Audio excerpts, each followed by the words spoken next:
Hello, and welcome to our kickoff event for our Learning Burst this season. So we are starting the 2025 um, Local Food Procurement Collaborative, and we are starting our Learning Burst today. Our first two Learning Bursts are on gardening with Kyle Hood, and he's been with us before. He's visited many of your centers, so we are very happy to have him this week and next week, and also happy that he's going to serve as a resource to your different centers. So I'm going to turn everything over to Kyle at this time, and please, if you don't mind, putting your information in the chat box so I can make sure certificates go out to you. Thank you. Yeah, thanks, Sharonda. And we had some good conversation last week at the kickoff about some gardening topics y'all would like to learn about. So I've included some of those in today's learning burst as well. But we're going to focus mainly on just very basic gardening 101, how to start your garden, how to maybe expand your garden, picking the right locations, things like that. So let's jump right in. So my name's Kyle Hood. I work for the Steps to Health program at North Carolina State University, and my job is basically to teach people how to garden. And so when we're thinking about gardening, really that first question is where are we going to garden? And the nice thing about gardening is, you can kind of garden in any space that you have. Um, and we're going to kind of look at what that might look like at your childcare center. And so when I'm thinking about where I want my garden to be, choosing that initial location is really important. So I'm going to focus for a minute on thinking about an outdoor garden and trying to pick the best location at your center to place that garden at based on a few different criteria. And one of the most important things when thinking about having an outdoor garden is placing it near a water source. And so let's say at your center, you have, one water source outside. If you put that garden far away from that water source, you're going to quickly regret that decision. So thinking about water access when you're choosing a site for your garden is incredibly important. Another really important thing is sunlight, and I'll talk about specific sunlight requirements for different types of vegetables in a minute, but just understanding how many hours of sun a site gets a day is really important. And so, you know, you can do this very easily just by knowing the direction of your center. So if I'm going to have a garden that's along the north wall of my childcare center, that's going to get the least amount of sun of any wall you choose to put the garden on. If I choose the south wall, it's going to get the most sunlight out of any of the four directional walls of my childcare center. And so you can go into great detail about that, but try to avoid spots that are not going to get much sunlight. So things like trees, the actual childcare center, other obstacles that might block out sun are important to try to avoid if we want to grow a lot of vegetables in our garden. To me, this third one, accessibility, is probably the most important. And I always try to urge the schools and the childcare centers that I work with to put the garden in the most convenient location. And that often ends up being on the playground or adjacent to the playground. And really just trying to pick an area that teachers are going to have easy access to every single day. And the reason why that's important is because if my garden is in its own separate location, where now my teacher's having to take time out of his or her day just to get to the garden, now we're really reducing our access. And so, my favorite gardens that I work with at schools and childcare centers are gardens that, are maybe right outside the classroom door, even if it's one raised bed right outside a classroom door.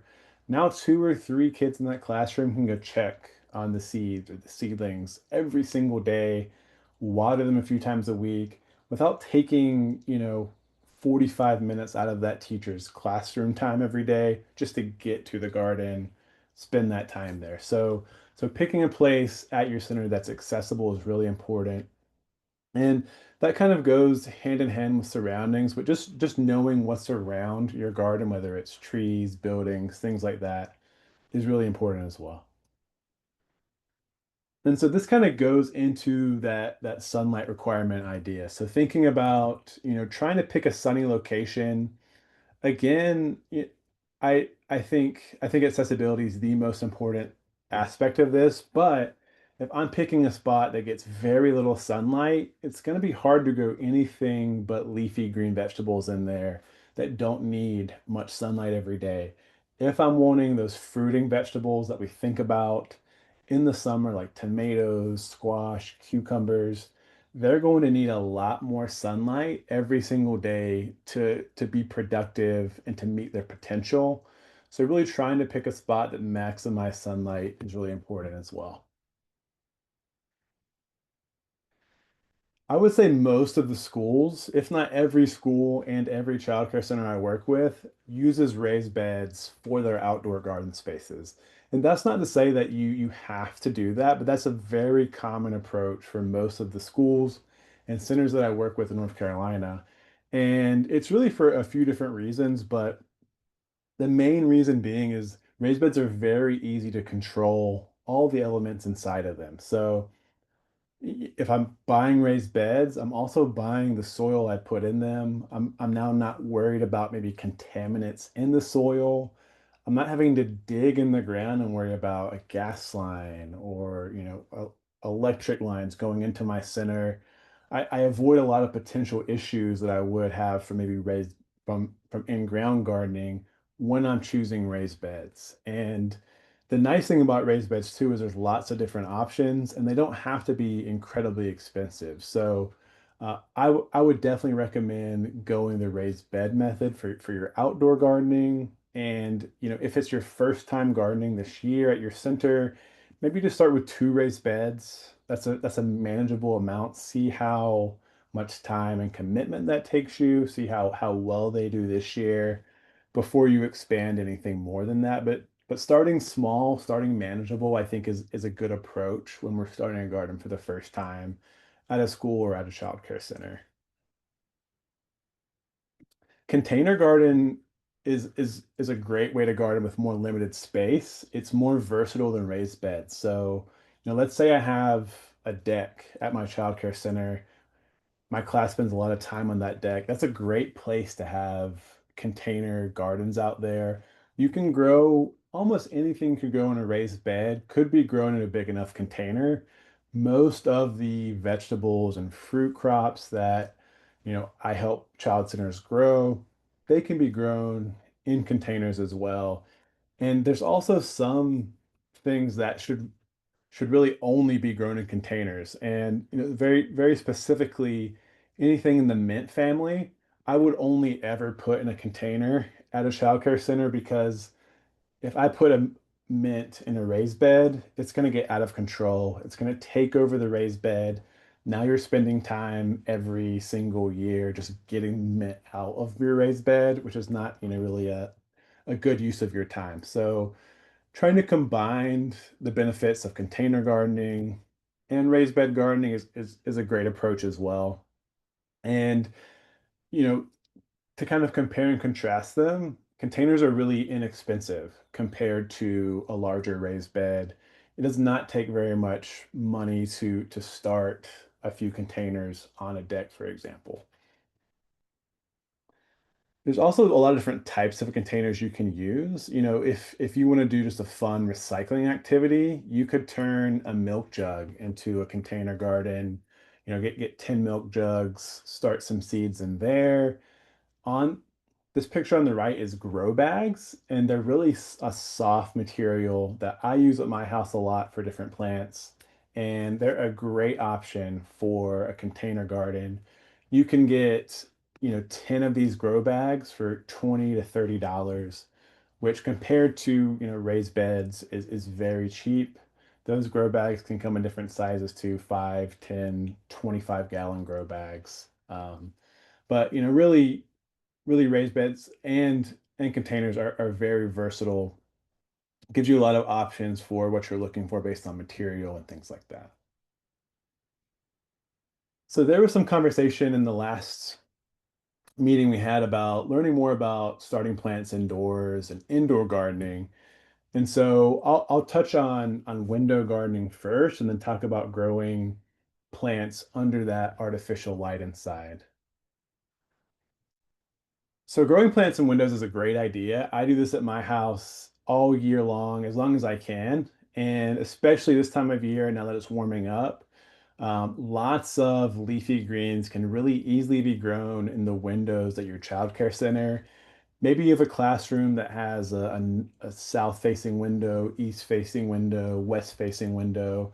You could very easily grow a few leafy green plants in that window, things like basil, lettuce, kale, things that don't need that much sunlight. Those windows will still get an adequate amount for them, but that gives kids a really great opportunity to work with those plants every single day without having really any lift by the teacher to have to get them out to the garden. And even on those rainy days where you can't go outside, they can still, work with those plants, help those plants thrive in the window as well. And kind of just like I was talking about with choosing your garden location outside, that south-facing window is going to get the most sunlight of any window at your house or childcare center. That's obviously assuming there's not a big, tree or something right in front of that window, but generally that's the best window to choose if I want the most sunlight to grow plants with at my house or childcare center or school. So when we're thinking about starting plants indoors under lights, there's a lot of things to consider, and I'll try to make it as simple as I can. But really, the whole point of starting plants indoors is to give them a very cushy life before I'm putting them outside and to extend my growing season. So where I live, I can't comfortably put tomatoes or peppers or anything that is a warm season vegetable. I can't put them outside until May 15th. And to really expand my growing season, I'm starting those vegetables indoors now. Things like tomatoes and peppers are right behind me under some grow lights. So I can get a head start on the growing season and I can have some really healthy tomato plants and pepper plants ready to go by May 15th so I can really extend my growing season. Because if I just started tomatoes by seeds outdoors on May 15th or May 20th, something like that, I would lose a lot of time. I would get a lot less tomatoes this year, which is a big reason why I even have a garden in the first place. And so a big reason to start plants indoors is to really get a head start on that growing season. So a good rule of thumb is to start a plant indoors under grow lights or even in a window 4 to 6 weeks before you want to put that plant outside. And some plants can live their whole life inside. Again, things like spinach and kale, they could live their whole life in a windowsill just fine. But when we're talking about bigger plants like tomatoes and squash, you're just not going to have room or probably the sunlight to have them for their whole life inside. So you really want to transplant them outdoors when the time comes. And then some plants need a minimum temperature to germinate. So things like tomatoes and peppers, they want that soil temperature to be in the 70-degree range for those seeds to even germinate in the first place. And so usually there are plant heating mats, which is essentially a heating pad for plants, and you can put them underneath those little cells you see in this picture, and that'll warm the soil temp up enough to start those peppers and tomato plants very specifically. So here's a quick list of all the supplies you would need to start seeds indoors. And I have this list as an option to grow microgreens. This is a fun thing you can do any time of year. You could do this in December inside your classroom and harvest and eat all those microgreens just underneath the lights. But this supply list is the same supplies you would need to start tomatoes or peppers before summer, to start those, cool season veggies in early January, or maybe you're wanting a fall garden. This is what you'll need any time of year really to grow plants inside under lights. And the soil should be really potting soil or a seed starting mix. Both will do totally fine in inside in those small containers. What you don't want to have is native soil that you're getting from outdoors. That's not going to do well in a contained area. The types of grow lights you can get, there's hundreds of options. There's some really easy ones that are not expensive that you can buy on Amazon or at Walmart. Any sort of big store like that has some good options.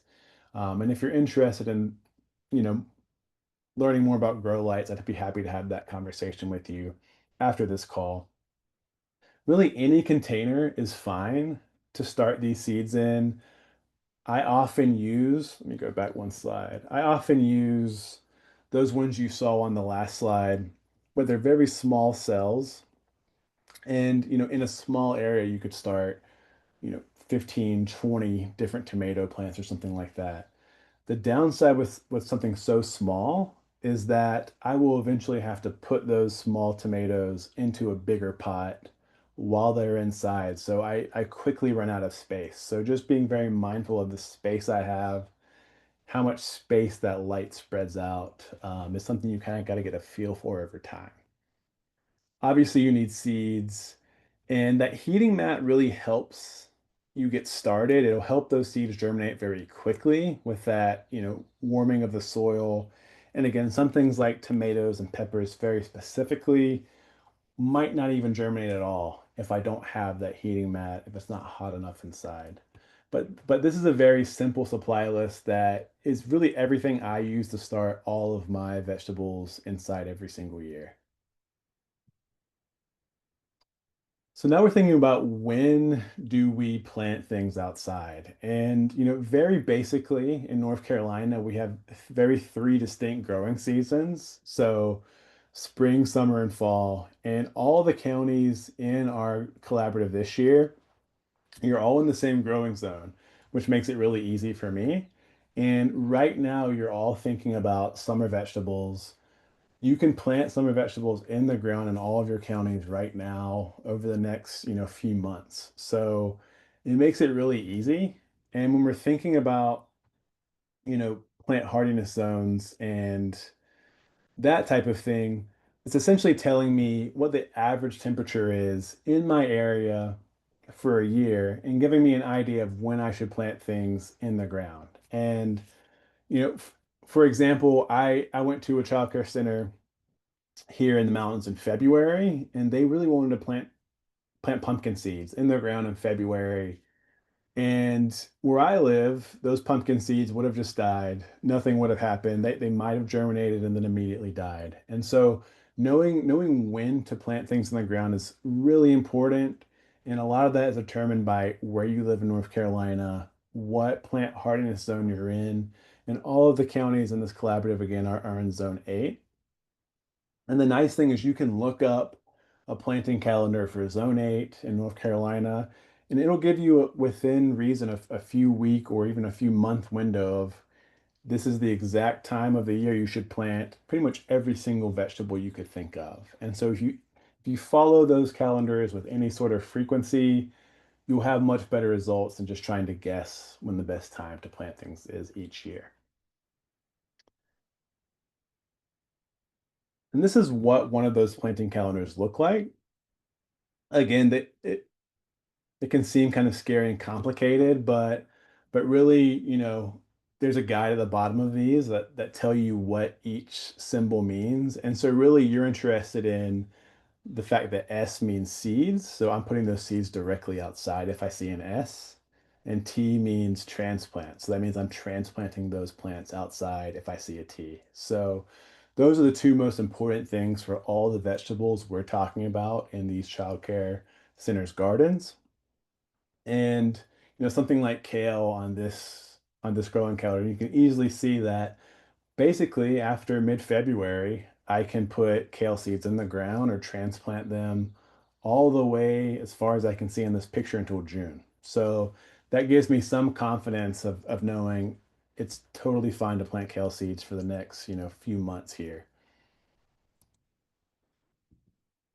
And then we're talking about what we're actually planting in our garden. And I just said all of the counties in this collaborative are in that summer vegetable mode. which doesn't mean you need to stop planting spring vegetables, but we're getting warm enough where those colder crops like lettuce and spinach, if I put them out now, they're going to be overheated and they're going to try to go to seed, which is called bolting. And when a plant bolts, those leaves taste really bitter. It's using all of this energy to try to make that flower and make the seeds. And so we kind of want to be transitioning to those crops that like the warmer weather and that are going to produce in the warmer weather. So I just put a picture of some classic summer vegetables that you could be planting right now and over the next few months. So things like okra, eggplant, cucumbers, beans, squash, peppers, basil, corn, and tomatoes. And all of these could be planted right now in any of your counties. So trying to make a plan based off, what should be planted in the summer months is just as important as knowing when to plant and where to plant. So that's a really basic conversation about when to plant, where to plant, and what to plant. But I also wanted to just show you some examples of some garden pests that you're going to see over the summer, over the next few months, if you're planting vegetables at your childcare center. And, to me, knowing about these insects is really important. It's also a great learning opportunity for the children at your childcare center to learn about these insects, to learn about, how to deal with them, maybe without killing them or without, bothering them too much. And so a really common pest in North Carolina for vegetables is a flea beetle. And if you see a flea beetle, you'll immediately understand why it's called a flea beetle. On the plant, it's very tiny and it does look just like a flea. And if you try to get one with your fingers and, grab it or catch it, it'll jump around exactly like a flea would. And essentially, they create a lot of tiny holes on your plant and they'll kind of just chew through the leaves on your plant and leave almost a shotgun pattern on your plant. And I'll show you a better example of what some leaf damage looks like from them here in a minute. But if they're really bothering your plant, you can purchase an organic pesticide called neem oil, which goes in the leaves of your plant and it will kill them. The nice thing about flea beetles is, they love tomato plant leaves, for example. And once my tomato gets big enough, their damage is not consequential to my tomatoes' production or life. So at a certain point, plants just sort of outgrow the damage these tiny insects can do. It's really a problem when the plants are young, and if you have a really bad flea beetle infestation, they can really do a lot of damage early on and kind of either kill that plant or slow its growth down by a few weeks. But they do like to hide in weeds. And so just trying to remove, maybe you have tall grass around your garden that needs to be weed eated, or, a pile of sticks or something around your garden. They'll like to try to live in that debris. And that's a good rule of thumb in general, is to try to remove those places for insects to hide. Slugs also like to hide in debris piles near your garden. So just generally trying to clean up debris piles and places that insects could hide near your garden can definitely cut down on pest damage. But I would only resort to neem oil for these if you're really just having a ton of issues with them in the early stages of your plant's life. And this is what damage from a flea beetle looks like on the leaf of a plant. It's very obvious after you see it a few times. Nothing else really produces this sort of shotgun spread pattern on my leaf. And as you can see, a lot of times they don't even make it all the way through the leaf. They kind of make it halfway through, leaving some of that behind. But again, once the plant gets big enough, it's not an issue. It's in those early stages of the plant's life that they can be a problem. Here's another really frustrating garden pest that I talk about a lot because it tries to eat a lot of our favorite vegetables that we try to grow at childcare centers. And this is the cabbage worm. You can see on this picture down here, that is some red Russian kale. And this cabbage worm, uh, you can see looks very similar to the kale plant. And you might not even be able to see that cabbage worm. He's just kind of hanging out on that red Russian kale leaf. He's already eaten a lot of that kale leaf as well.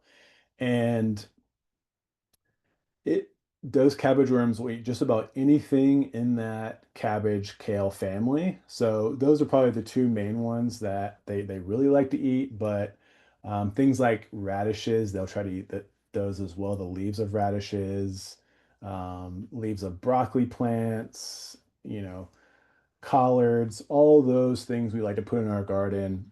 And they can be very frustrating. And what's actually happening is butterflies are laying their eggs on the underside of your kale leaves or cabbage leaves, and these little cabbage worms are popping up on the underside of their leaves, eating their fill, and getting pretty big. And if these are left to their own devices, they'll eat an entire kale plant, an entire cabbage plant, leave you with nothing really to harvest. So knowing how to deal with them is really important. One way to deal with them is to just stop the butterflies from landing on your plants. And that can be done by putting some sort of cover on your garden bed or on your individual kale or cabbage plants.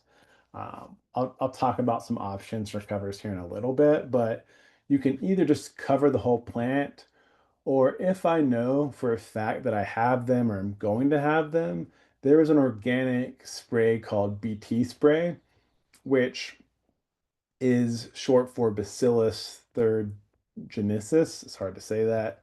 I just call it BT spray. But that's a bacteria that acts very specifically on pests like worms in your garden, and it will kill cabbage worms that are trying to hurt your cabbage plants. It also works on some other types of worms as well. That is definitely the spray I would recommend if they're a big problem. Where I live, I cannot grow cabbage and kale without dealing with these cabbage worms. And this is that cabbage butterfly I was telling you about. You will see this cabbage butterfly all the time. They're flying around right now. You might have never noticed them before because they're very just regular looking, but it's a white butterfly. They usually have a little black spot on their back, and they're flying around all the time. They're looking to land again on your cabbage and kale and collards and lay their eggs on those plants. So it's a really fun thing to do is to show the kids at your center a picture of these and just try to be on the lookout for them. Maybe see how many you see in a week as a class when you're outside, things like that. But really keeping them off is the best, easiest method to dealing with those cabbage worms. This is a different type of cabbage worm called a striped cabbage worm. There's a few different types. That green one you saw a few slides ago was an imported cabbage worm. This is a striped cabbage worm. They're going to work the same and kind of act the same on your plants. But this is a good example of how much damage they can do to a plant if they're left unattended. And you can even see the different life stages of these worms on this different plant as well. And sometimes, if it's a warm day, they'll go hide when you're out there looking for them, and you'll just see essentially what is their poop, and it's green little specks on the back of these leaves. And that's another good indication that you're having some issues with cabbage worms. So one thing to think about when we're planting our garden every year is how big are these fruits and vegetable plants going to get? And you might have these really grandiose ideas for, I have two raised beds. We're going to put so many different things in these raised beds, but it's really important to think about how much space are these plants that I'm planting going to take up when they're fully matured. And for example, something like a pumpkin plant can very easily take up 100 feet of space in your garden. And a lot of the child care centers I work with don't even have 100 feet of space in their entire garden. And they probably don't want to dedicate 100% of that to one pumpkin plant. That's just going to sprawl and sprawl and sprawl. So picking types of plants that are going to be smaller and more space efficient is really important. So, thinking about things like, yeah, bush beans instead of pole beans, they're going to be small, more compact. There are bush varieties of squash and cucumbers. There are even bush tomato varieties that take up much less space than some other types of tomatoes. So looking for those bush varieties, smaller varieties that aren't going to take up your whole garden bed, because when we have such limited space, we want to maximize that space to the best of our ability. So this is my herb garden last May, so May of 2024. I just planted out some basil plants. You can see I have some oregano, some strawberries over there, some sage. In the far right is some sage. And I'm showing you this to give you an example of, spacing and thinking about all of these plants at their mature size. And this might seem like plenty of room now, but I didn't give them enough room. And this is just fast forwarding a few months later. This is that same space about 2 months later. So we're talking in July. And as you can see, this is now just a jumbled mess. None of these plants have enough room. Um, I could have probably given those basil plants twice as much space as I did. And this is a lot less of a concern in an herb garden because with a herb garden, I could cut all these plants in half, harvest half of all their leaves, and they'd be totally fine. This becomes a bigger issue when I'm talking about things like tomatoes and cucumbers and peppers, where I'm not able to harvest half that plant. I'm waiting on a destination for them to make fruit for me. It's a lot easier with an herb garden. It's much less of a big deal, but it does just show you how quickly that creeps up. And in a few months, these plants, double, triple, quadruple in size very easily. Um, and can really crowd each other out and make it so none of them are happy.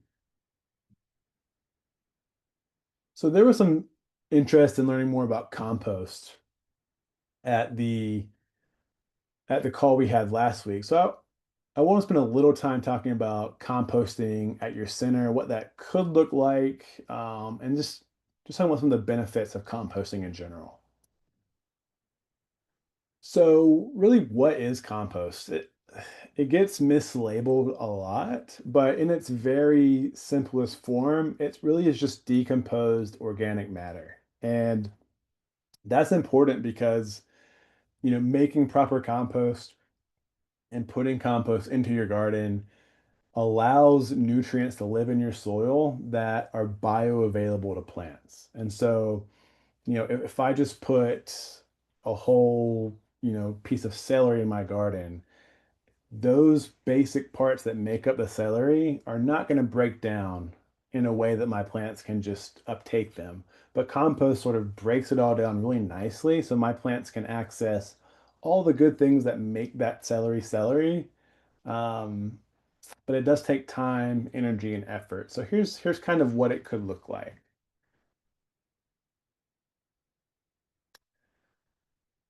So one thing compost does really well is it aids in the structure of your soil. And in North Carolina, we have lots of different types of soil. Out east, you have a sandier soil. Where I live, we're working with red clay. That's also in the Piedmont as well. So there's lots of different soil types just in North Carolina. And really, compost is going to help the soil structure of all those different soil types. And putting it in a raised bed, it's going to do the same thing as well. I already talked about the fact that it's going to add nutrients that my plants can access into my garden. So that's two really great reasons to use compost. Um, from just a, conservation perspective, all the things that we put in compost should really never be going in a landfill. And by putting them in our compost pile, we are sort of saving the landfill a lot of or, organic matter that can be used for our gardens and now is not being directed to landfills where it's just going to sit and rot. And then it also adds really beneficial microorganisms to our soil. they're the ones that are doing the work for the most part of actually breaking down all those things in the compost pile into those base parts. And now they're going to be introduced in our soil and sort of help build that really important microorganism component to our soil. And then we're thinking about what can I actually put in my compost pile. So this is pretty simple, but it does take a little bit of time to get right. So on the left, we have the things you can put in your compost pile. And the main thing that most people are putting in their compost pile from their kitchen is all their fruit and vegetable scraps. Um, you do kind of want to look out for like the rinds of citrus, like oranges and lemons. They're not the best thing to put in your compost pile. I still put them in mine because I don't want them going to a landfill, but lots of people would tell you to avoid putting, like citrusy lemon, lime rinds in your compost pile. But for the most part, all of your fruit and vegetable scraps that are still raw can go right into your compost pile. Then you just have organic matter. Maybe it's from your yard. So leaves, twigs, grass clippings. Maybe maybe I went to my blueberry bush this year, took off some of its limbs to make it healthier. Those little limbs can go right into my compost pile. You do want to be careful that you're not putting sticks or anything that's too big in your compost because it's just not going to um, deteriorate in time to go into your soil. So we want to do small sticks, thin sticks, twigs, things like that. Eggshells are another great thing to put in your compost pile. Dead plants. Paper can go in your compost as well. I try not to use too much paper, but paper can definitely be composted as well. Things you really don't want to compost in a backyard composting system are things like meat, dairy, oils, really any cooked, even cooked fruits and vegetables that have been cooked with oil. They they should not go in a compost pile. And then weed seeds, because usually a compost pile is not going to get hot enough to kill those weed seeds. And then the last thing you want to do is put a bunch of compost out and just a bunch of grass sprouts up because you did that. And then diseased plants should also not go in your compost pile because they can very easily just carry those diseases into that pile and mess up your garden later. So compost is usually broken into the idea of greens and browns based off what we just talked about. So you want a nice mixture of green material that's really high in nitrogen and brown material that's really high in carbon in your compost pile. And there's different ratios of what people suggest, but just know that you want to sort of think about them in two separate categories, and you're trying to find a balance between the two. And so things like grass clippings, plant leaves, those fruit and vegetable scraps from your kitchen, those are considered greens that are high in nitrogen. And things like leaves and dried grass, that's brown, sticks, those are going to be representing that brown category that's higher in carbon. And so this is the composting style that I do at my house. It's called cold composting. It takes the least amount of effort from you, which is, kind of optimal if you're at a childcare center, because you don't have a ton of extra time, right? So this is the composting style that takes the longest, but the least amount of input up front on your part. And so with this composting system, the size of my pile is not important. I'm just going to take those greens and browns as I find them and add them to my pile in really any combination that I want to. I still try to do at least a 1-to-1 ratio of greens and browns, just as a rule of thumb, but it's not as important in a cold composting system. And after my pile gets big enough, I'll just leave it alone for 3 to 6 months, and it's going to create compost for me that I can put into my garden after that timeline.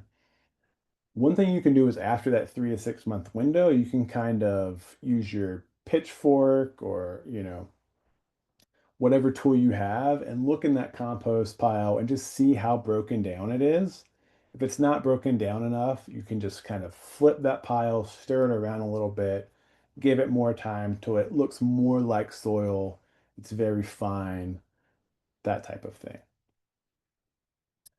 This is another method of compost that's going to take more time, more energy, but it's going to happen a lot faster than that cold composting system if you want to compost sooner. And so with a hot compost pile, the actual pile needs to be a certain height, width, length. And really, you want it to be at least 3 feet tall, 3 feet wide, and 3 feet long. And that's because these hot composting piles, they reach a certain temperature at their core. That is what makes them hot composting. And to maintain that temperature, they need that thermal mass in there. And it's actually the microorganisms in the compost pile that are breaking things down that are creating that heat. But you need a good structure that's going to sort of keep up that amount of organic matter. So it's harder than just maybe a pile on the ground. You can see in this picture they just have some wood that's making basically a square with an opening. And so that's an option as well. Um, at my house, I just have a post, two posts in the ground, and some metal wire that goes in a circle around those posts, and I just put my compost in that. That's a very cheap composting method. There's tons of ways to have a compost pile, but those are a few options. But the important thing with the hot composting system is I need all that organic matter up front just to start it, and then I'm flipping it pretty frequently. I'm checking on the temperature to make sure the temperature in the middle stays at that 110 to 140 range. But it's going to make compost a lot faster, but I need a certain amount of items up front to even start it. And so this is an example of a hot composting recipe. If you're interested in this, you you need that 2 to 3 parts of brown, so those carbon materials are 2 to 3 parts brown to 1 part green. You also want a shovel of native soil or maybe some compost you already have to kind of get those microorganisms in there and get the compost going. You also want to add some water. So you kind of want to think of like a wet sponge. It should be wet in that compost pile, but not soaking wet. And you always want to keep the temperature in there above 104. If you see it dropping, that means it's either done or it's time for you to turn that pile, which means basically you kind of move the contents of that pile around and hopefully it heats back up.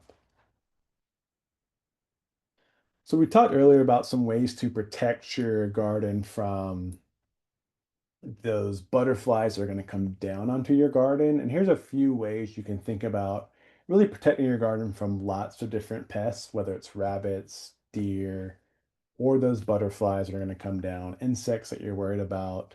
This is a cold frame, and this is a great option for your garden because it's going to extend your growing season. It's going to heat up your garden bed a lot. And so with a cold frame, which is essentially a raised bed with a window on top, you could start plants much before you could in just a regular raised bed. And also when I close my cold frame, now those deer, rabbits, butterflies are not able to fly down onto my plants and obviously hurt my plants. So this is kind of a really nice way to extend your growing season and protect your plants at the same time. The only issue is you do open your cold frame sometimes, which would obviously cut down the benefits that we're talking about. This is a much more practical way to protect your garden and a very cheap way to protect your garden. This is some very basic row covers that you can purchase. There's different kinds of these. These look like, just very basic frost cloths or row covers that you could cover your raised beds with or your garden with. And these systems with the fabric and the hoops you would need might cost you 20 to $25 per raised bed. So a lot cheaper than a fence. And this will obviously keep rabbits and those butterflies out of your garden. This is an example of how you can do that same idea on a small blueberry or blackberry plant you have, or maybe you have one single pot on your porch. This is a good example of how you can use the same idea that we just talked about on a smaller plant, on a pot or something like that. And then there was a conversation about trellising options at our last call, and I just want to spend a few minutes talking about some different options for trellising, what I see people using, what I use myself. Um, but some plants just need to be trellised, and if you don't have a plan for trellising them, you can get in trouble pretty quickly. So things like peas, pole beans, certain types of tomatoes, even like squash and cucumbers and pumpkins, a lot of them rely on a trellis or do better if they have some sort of support. And depending on which type you select, they can be really expensive or really inexpensive. So let's spend a few minutes just talking about the different types of trellising options you might have. This is my favorite option for a trellis because it's cheapest option for the most part. And you might know someone that has a bamboo patch at their house that you could harvest bamboo from, or might give you some bamboo they already have harvested for free. And bamboo makes really great garden trellising. This is what I use in my garden for the most part. I have someone I know that has a bamboo patch. They give it to me for no cost. And a bamboo pole will last you years. And, things like tomatoes, peas, beans are very easy to trellis on bamboo as well. And even buying a bunch of bamboo on places like Amazon or your local garden store is very cheap compared to maybe a metal trellis or even some other types of wooden trellis. Um, if you're harvesting bamboo that, is still alive in the ground, you should try to let it cure. Um, there's a few different ways to do that, but just letting it sit in a cool, dry place for 4 to 6 weeks is a good way to do that.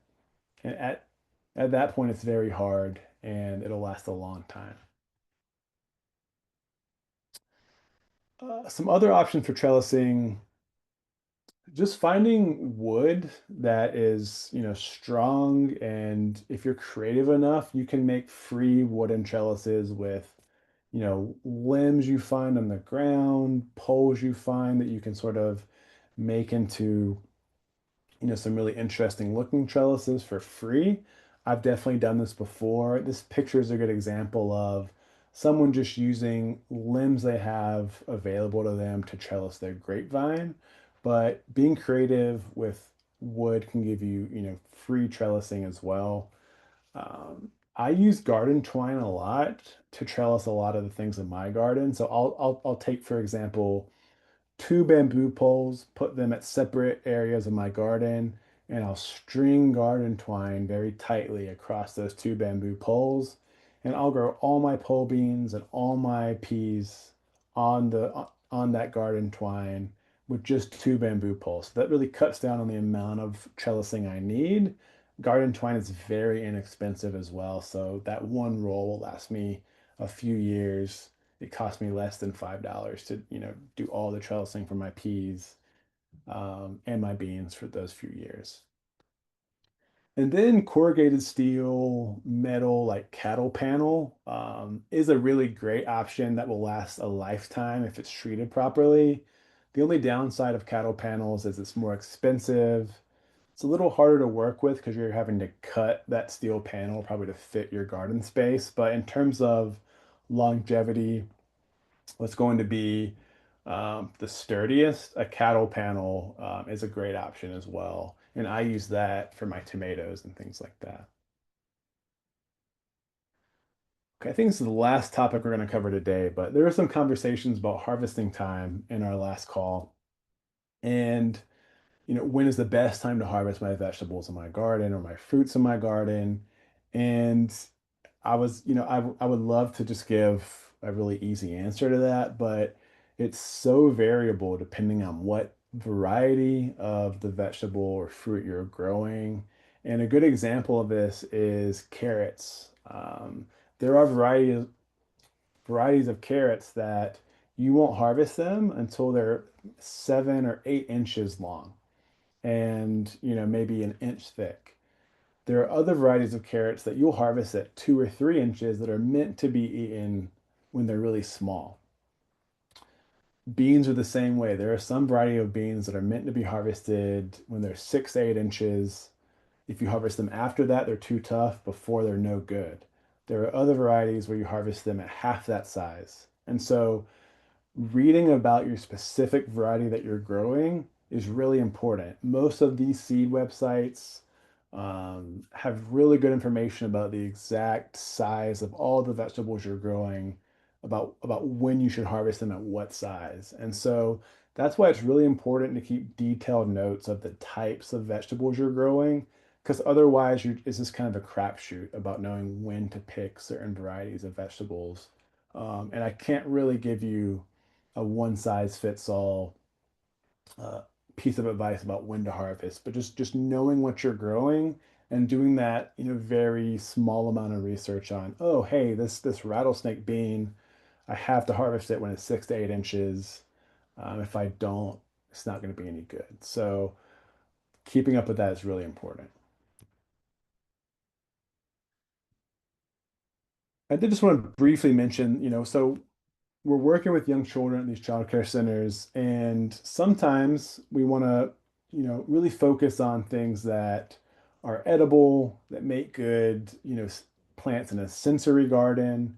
And I just kind of listed some of them really quickly here, but things like mint, lemon balm, sage, oregano, lavender, they're all great perennial herbs that take very little maintenance, that can be eaten raw for the most part. You can cook with them, make tea with them, and take very little effort and upkeep year to year on your part, but also make great educational tools in your garden every year for the kids at your center. So, thinking about those plants that don't take much work, come back every single year, but also are really fun, educational opportunities as well, might be one route to go if you feel, strapped on time, if you don't want to spend tons of time gardening every year, but also want the benefits of gardening as well. Okay, that's all the information I have for today. Does anybody have any questions for me before we call it a day? I see we have some in the chat. Okay.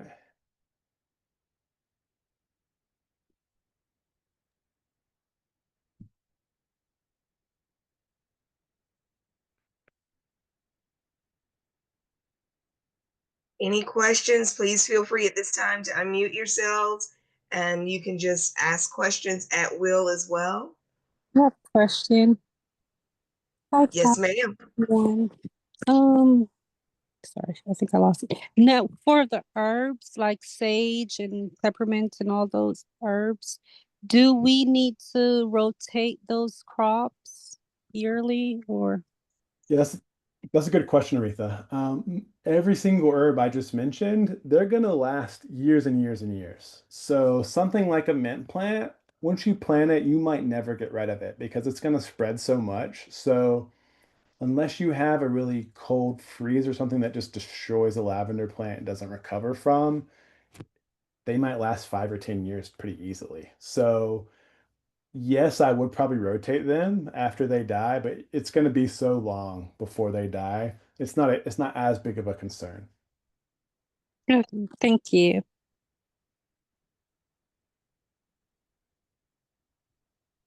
We'll be doing another one of these next week. So if anybody has any specific gardening topics they're interested in learning about, you can shoot me an email or put it in the chat now, and I'm happy to incorporate that in the next learning burst as well.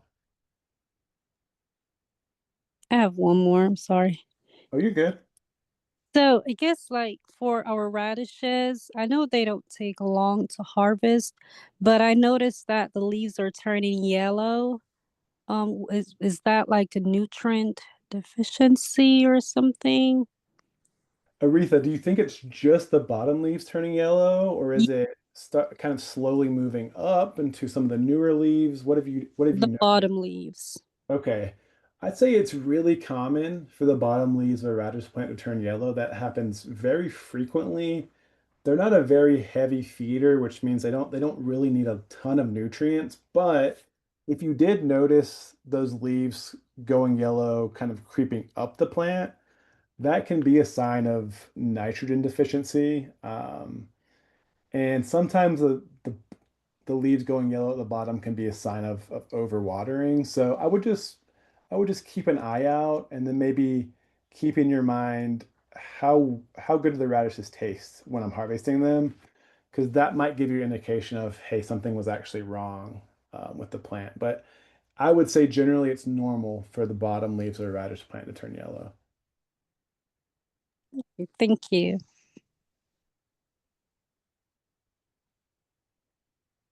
Real quick, if you can make sure that you put your name and school and county in the chat for me so I can make sure you get certificates. And if we have any more questions for Kyle, please feel free. And also, if there's more than one person sitting in front of the screen with you, if you can make sure that you sign in as well.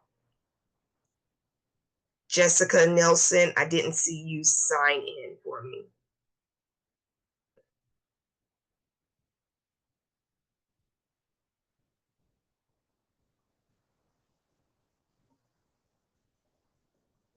Thank you. Are there any other questions for Kyle?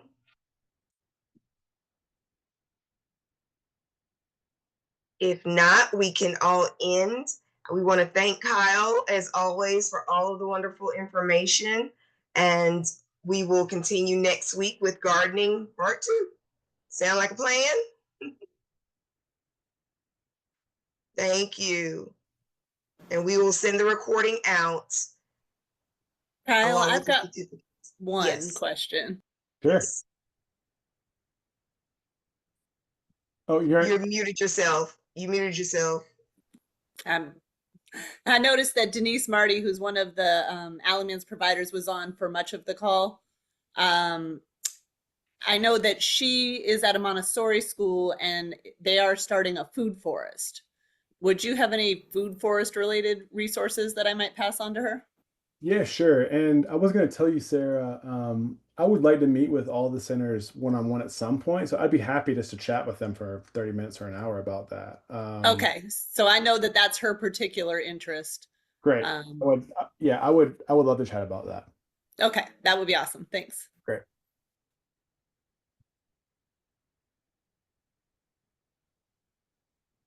And maybe you can put a little bit about that information into next week's class too, for those of us who don't know what a food forest may be. So that sounds kind of interesting and cool. Yeah, that's a fun idea too. I like that idea. Yeah. Well, it is the top of the hour. I do not want to take any more of your time. Any other questions that you may have at this point, please feel free to email me or Kyle.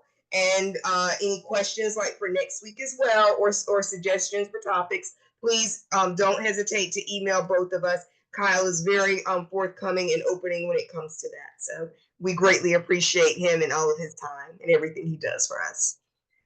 So if everybody can have a great day, thank you.